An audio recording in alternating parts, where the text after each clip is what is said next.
Beaten and burned, an inside look at allegations of life-threatening hazing and alcohol abuse at fraternities and sororities at the University of Maryland College Park. Hello everybody, I'm Nikki Zizaza. And I'm Stefan Dingle. Welcome to those of you watching us on CBS News Baltimore and here on WJZ TV. Now, several University of Maryland students reported being abused and assaulted, and 2 were taken to the hospital for alcohol poisoning. The dangerous hazing led to a suspension of most social activities, which has now been lifted. WJZ investigator Mike Helgren is live downtown at the Attorney General's office, which laid out the stunning allegations and court filings. Mike. Nikki, Stefan, some very serious allegations. University administrators wrote that some students were subjected to severe physical and emotional abuse. They say counseling requests skyrocketed by more than 200%. And one former sorority member questions why, given all that, the school would lift the suspension now. I'm just flabbergasted that the University of Maryland can act like, oh, like we solved it, you know, back to business as usual. Lucy Taylor, an outspoken former sorority member at the University of Maryland, is appalled but not surprised at the allegations of abuse and says administrators in College Park should ban fraternities and sororities. Someone was forced to drink straight vodka and he passed out. They did nothing to help him. And they hit him in the face with a plastic bat and poured beer on him until he woke up.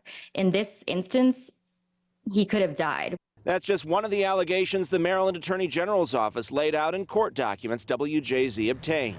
Others include 2 students who drank so much ambulances had to be called to take them to hospitals.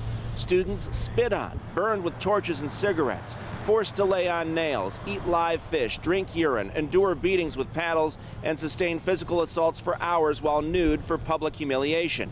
One student was treated for possible hypothermia after being hazed outside in the cold for hours. When the mom wrote in to describe that her son was being forced to stay outside in the cold, members of that fraternity provided inconsistent and apparently false statements. So I'm just wondering what will be different with this ongoing investigation. The university says there was a 224% increase in Greek life members seeking counseling between January and February, and a 36% rise in visits to the University Health Center. In court records, administrators described financial exploitation and forced labor, drug and alcohol abuse, and a general atmosphere of fear and intimidation. It's a rare occurrence for someone to report because of the culture of secrecy.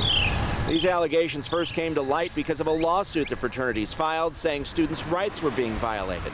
Last week, their spokesman insisted they want to hold people accountable. We want to find out if we have a member who is not behaving appropriately, or if we have a chapter that is not behaving appropriately, so that we can address that. Now, their lawsuit is ongoing. The university has interviewed more than 150 people as part of their investigation. 5 chapters remain suspended. Hazing in Maryland is considered a misdemeanor. Maximum sentence 6 months in jail. Reporting live at the Attorney General's office, Mike Helgren, WJZ.